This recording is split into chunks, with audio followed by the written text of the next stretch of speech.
Assalamualaikum warahmatullahi wabarakatuh. Jika ada sosok yang amat dicintai oleh jutaan orang dari berbagai elemen dan tingkatan, mulai dari orang awam sampai pejabat negara, maka guru kami Syekhina Maimun Zubair jelas adalah salah satunya. Begitu besarnya cinta masyarakat kepada Mbah Mun, sampai-sampai ketika beliau wafat, karangan bunga yang dikirim ke Pondok Al-Anwar Sarang memanjang sampai jarak 1 kilometer lebih. Beberapa di antaranya bahkan dari pemuka agama lain. Apa yang membuat sosok Mbah Mun begitu dicintai? Selain kealiman beliau, salah satu sir atau rahasianya mungkin adalah ketawadhuan dan kesederhanaan beliau yang luar biasa. Man tawadhu'a rafa'ahullah. Barang siapa yang tawadhu, Allah akan meninggikan derajatnya. Ketika itu, meski sudah menjadi ulama besar dengan ribuan santri, rumah beliau masih sangat sederhana. Temboknya hanya batu bata, lantai juga belum dikeramik. Sampai pada akhirnya, ketika beliau berangkat haji, atas persetujuan putra-putra beliau, salah satu pengurus pondok merenovasi rumah beliau agar lebih layak digunakan untuk menerima para tamu. Setelah beliau pulang haji dan mengetahui rumahnya direnovasi, beliau duko atau marah karena itu. Beliau bahkan pernah dawuh, senajan omahku cilik, aku emoh bangun omahku. Senajan tamu yo akeh, ben sak kamote. Mergo biasane nek dibangun gede-gede malah ora iso dienggo ngaji. Apa meneh aku isin karo Kanjeng Nabi sing daleme yo cilik, rompok utawa gubuk. الذين ينادونك من وراء الحجرات أكثرهم لا يعقلون. Lafal al-hujurat iku maknane rompok utawa gubuk.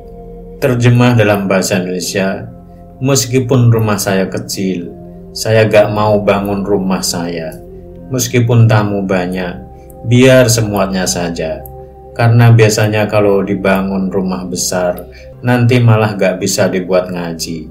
Apalagi saya malu kepada Kanjeng Nabi yang rumahnya kecil, hanya berupa gubuk sederhana.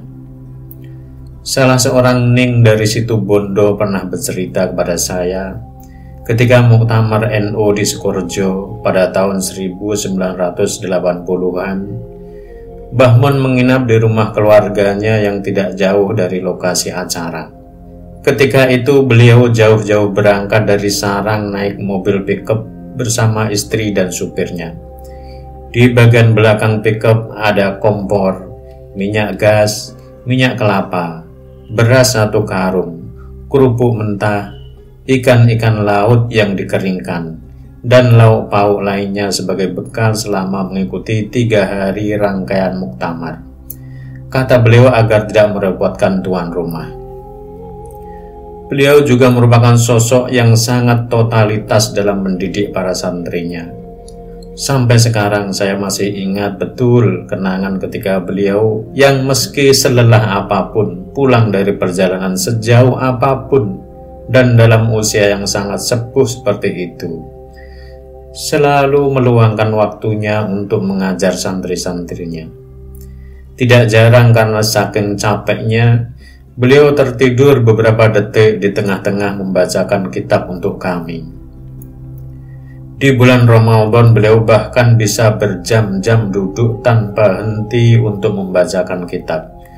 Semua waktu beliau seakan-akan hanya beliau dedikasikan untuk ilmu dan para penuntutnya. Salah satu santri senior beliau, Kiai Haji Mas Abdul Adzim, pernah bercerita, dulu setiap ada santri pamit pulang ke Mbah Mun untuk mengambil uang kiriman, pasti beliau tanya berapa kirimannya dalam sebulan. Langsung beliau cukupi agar santri itu fokus ngaji dan tidak jadi pulang. Dan yang paling membuat beliau sangat dicintai dan dirindukan, lebih-lebih jika kita melihat keadaan kita sekarang ini, adalah semangat beliau dalam menyatukan umat. Beliau paling tidak ridho jika melihat umat Islam tidak kompak dan terpecah belah. Salah satu momen yang membuat beliau sangat duka atau marah adalah ketika waktu itu ada yang mengumumkan hari lebaran yang berbeda dengan hasil itsbat pemerintah. Dalam masalah ini beliau juga mempunyai kitab khusus berjudul Nususul Akhyar fis Shaum wal Iftar, yang mengajak agar umat Islam bersatu dalam urusan hari raya dengan mengikuti apa yang telah ditetapkan oleh pemerintah. Karena semangat persatuan beliau yang begitu luar biasa itu, beberapa bulan sebelum beliau wafat, sambil mengeluarkan air mata, beliau berpesan kepada salah satu pengurus PBNU jauh sebelum munculnya perdebatan nasab akhir-akhir ini. Orang-orang NU tidak boleh dan jangan sampai mau diadu domba dengan Ahlul Bait. Para aktivis Nahdlatul Ulama tidak boleh terpancing oleh apapun yang mengajak untuk bermusuhan dengan Ahlul Bait.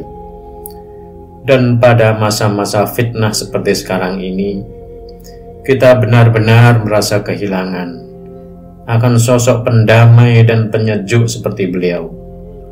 Sosok pemersatu seperti beliau benar-benar sangat kita rindukan.